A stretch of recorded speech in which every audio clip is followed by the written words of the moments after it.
Hey, what's up, everybody? It's Stephen A. Williams, president and founder of thecreditrepairshop.com. And in today's video, we're going to talk about the Fair Debt Collection Practices Act. Just specifically, just a few things in there that I want you to be more aware of, because I tend to run into a lot of these questions or get a lot of these questions from people. And if you understand this, you will be able to stop debt collectors in their track, because they don't know. If you might have heard of it, but you don't know how to apply it, and that's what they don't want you to know. Like, you can know the laws, you can read the whole Fair Debt Collection Practices Act, you could look at it, and you could understand the way that they're the way that the law is supposed to be applied. But this is the part that a lot of people don't get, is that they don't know how to apply it to in writing. Like, how do I express that in writing? And that's something that I'm very good at from my years of being in the advertising business, is that when you write a document, when you respond to something, you have to do that response in a certain way, or it's not gonna, like, you might write it and you think that you're explaining it, but it's gonna make a debt collector just be like, this person doesn't know what they're talking about. And we could, if they decide to take this to court, we're gonna win, because it's because you're not expressing a direct demand or direct request, or pointing out something that is direct in the Fair Debt Collection Practices Act. So what I have here is, I went to the website. You can go there. I want to talk about a couple of things, and this is the things that we really help our clients with a lot. And the first one that I wanted to talk to, I wasn't even going to bring this one up, but when I was doing my review of stuff, and you should always review things, because the more you review it, the more you start to see things start to become more aware of you. Like, you look at something one time, and then you saw that, you read it, you understood it, you go back, you do it again. It's like, it's like something is new. And I find that, like, when I read things, like, you start to put what you've learned on top of what you're going to read again, and you will see that there's even more and more in the subjects that we all read. So the first thing here that I want to talk about is communication, section 805. So if we go to section 805, this talks about the way that they can communicate about the debt, mainly the stuff that you always know about. But I want to specifically talk about a section right here. This section right here, number 2. This is one that's like a huge benefit. Like, this, as a matter of fact, this is probably one of the best ways that we either negotiate like a very good settlement for our clients, or the debt collector decides to cease collections. Now, I'm going to break it down. First, I'm going to read it, and then I'm going to break it down. So it says, if the debt collector knows the consumer is represented by an attorney with respect to such debt, and has knowledge of or can readily ascertain such attorney's name, address, unless the attorney fails to respond within a reasonable period of time to a communication from the debt collector, or unless the attorney consents to direct communication with the consumer, or we got number 3, the consumer's place of employment, if the debt collector knows or has a reason to know that the consumer's employer prohibits the consumer from receiving such communication. So what they're talking about is, they're saying that if you have an attorney in place, that you can stop the debt collector from contacting you, that they have to contact the attorney. Something that people don't know is that this does not have to be an attorney, which they state right here. You could give somebody power of attorney. And this is something that people do with our office all the time. And what this allows, let me tell you, the first benefit is not financial. The first benefit is that you don't have them calling and trying to hunt you down anymore. They call our office. Number 2, you won't say something that can actually work against you when they're trying to collect the debt. You remember the recording that they always say that anything that you say, or they say it in a roundabout way, but that they're recording the message and that they're basically gathering information and pertaining to collecting on the debt, and that anything that you say could be used on gathering that information. They're just like notifying you. But when people come to us, is that it takes that problem out of it, because we're not going to say anything that's going to put our clients into a bad situation regarding their debt, regarding the debt collection.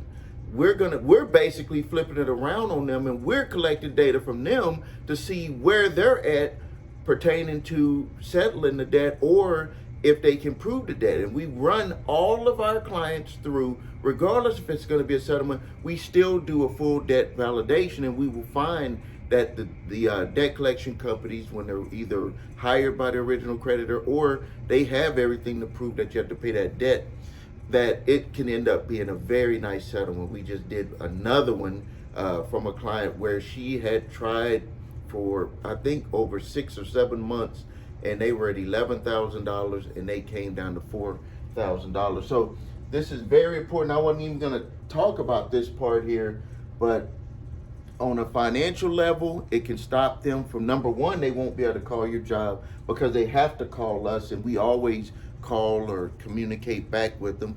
And then you won't say anything that you shouldn't be saying that could put your stuff in jeopardy. So now let's move to the biggie here, which is I want to talk about, which is Section 809, validation of debt. And we will see here, right here. So we'll first start with this section right here.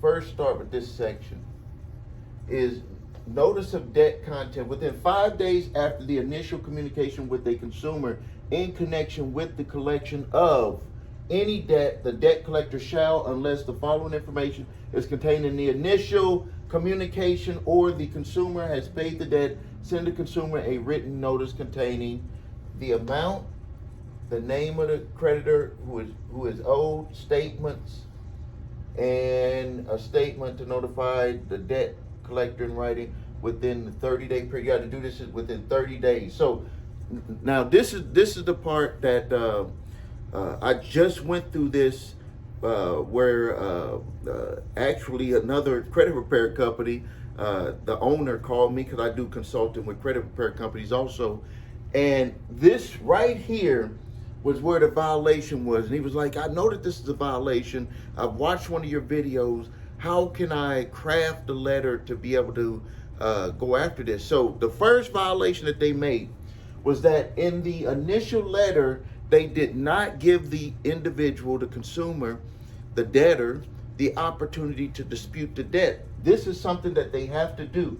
So, but I think the reason why a lot of people get it kind of where it's kind of confusing is that it says here within 5 days after the initial communication in connection with the collection of any debt, a debt collector shall, unless the following information is contained in the initial communication, has paid, send the consumer a written notice containing the following.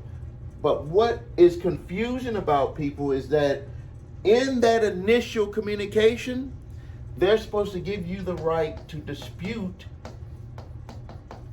any or all of the debt. So if they forget to put that line in there, and I say that this happens when the debt collection companies start to get lazy. The reason why they get lazy is because 99.9% of the people who they send these letters to don't respond, throw them in the trash, don't know their rights for whatever reason. And they forget to put that line in there. And he was like, I said, are you sure? You need to check, double check, because I'm pretty sure it's got to be in there. But he said, Steve, I checked it.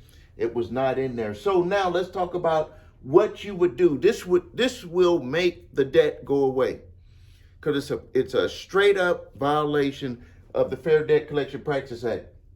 You would write them back in a letter, and you would just state that according to the Fair Debt Collection Practices Act, you are in violation because you did not give me the opportunity to dispute the debt. Now, you might be saying, well, what about the validation? What about all the verification, all of that stuff? You don't need to go into that. Let me tell you, this is when I say you need to be direct, that's being direct. And then you let them respond. And let me just tell you a little story that might help you. I consult with attorneys. I consult with attorneys that do personal injury. I consult with attorneys that do bankruptcy, that do different types of work. And I was speaking to one. This was probably about six months ago. I just remember this conversation, and it works right into what I'm gonna be having you do. Is that I was like, no offense, but the way that you're talking about your firm with what you do with the work, if you didn't have the word attorney in front of your name, I don't think that people would really respect you. Like, they would not respect you as an attorney. They would not. Let's just say that if you were to send the same letter and you didn't have the word attorney in front of your name, that they would not even take you serious. And he was like, well, why? What do you mean by they wouldn't take you serious? It's because you're not making a demand on the letter.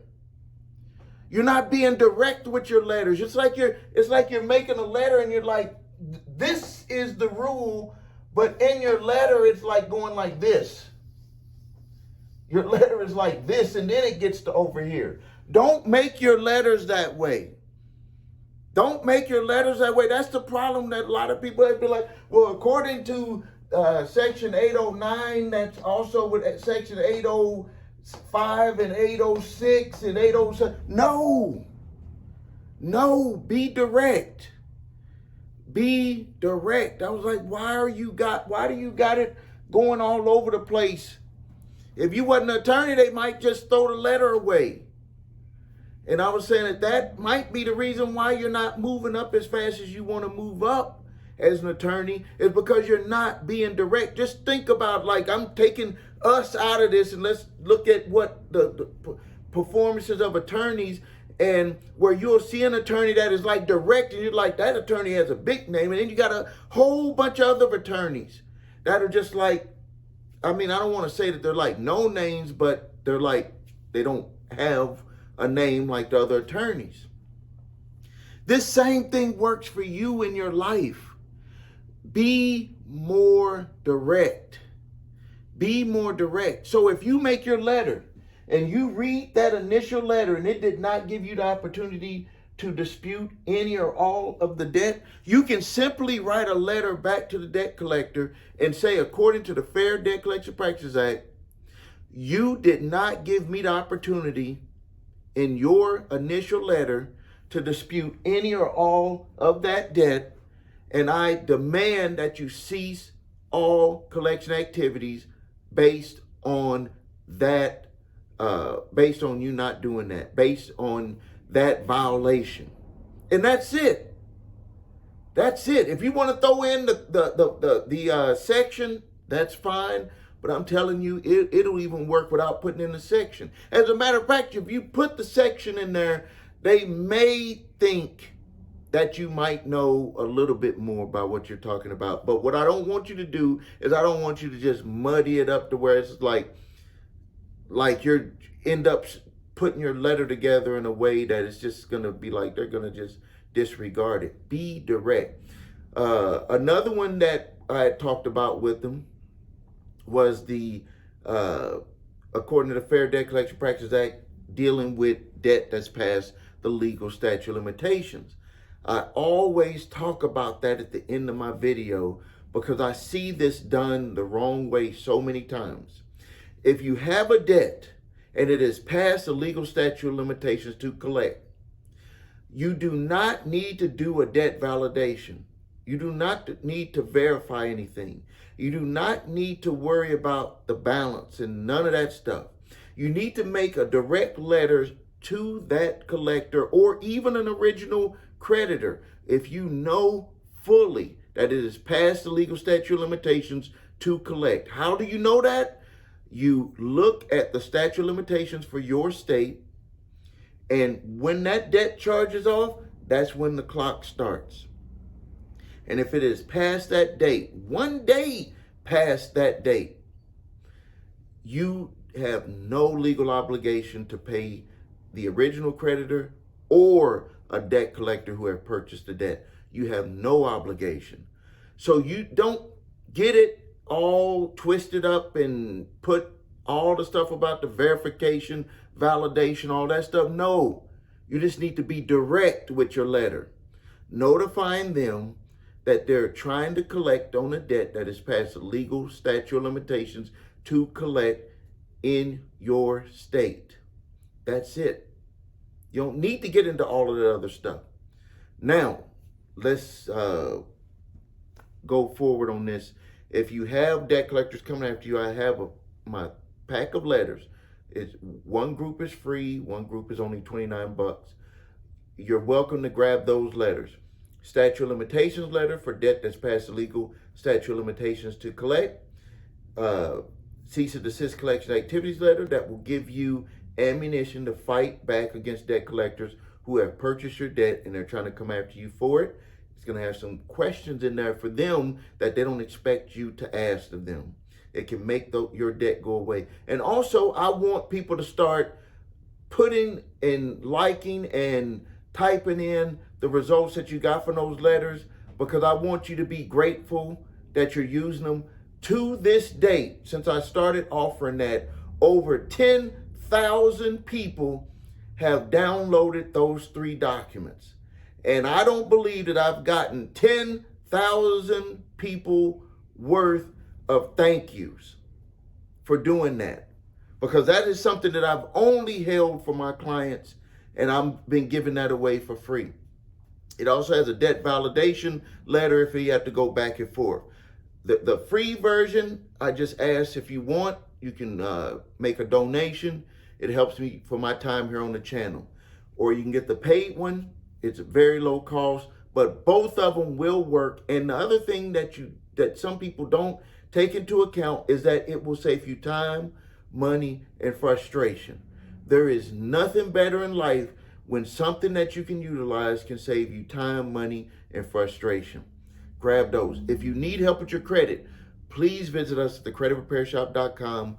Watch the video, What Makes Us Different, so you can see my 8-point validation process, my 2-phase settlement process. That's the way we repair credit. It takes time. We don't promise anything overnight. If you need your credit reports and scores, go to the website your3scores.com to grab your TransUnion, Equifax, Experian credit reports and all 3 scores, and all of the information that you will need to repair your credit, to be able to know what you need, details, the statute of limitations potential. If in the comments it has stuff like the debt is canceled, that could be a 1099-C, public record, all of that stuff is in there.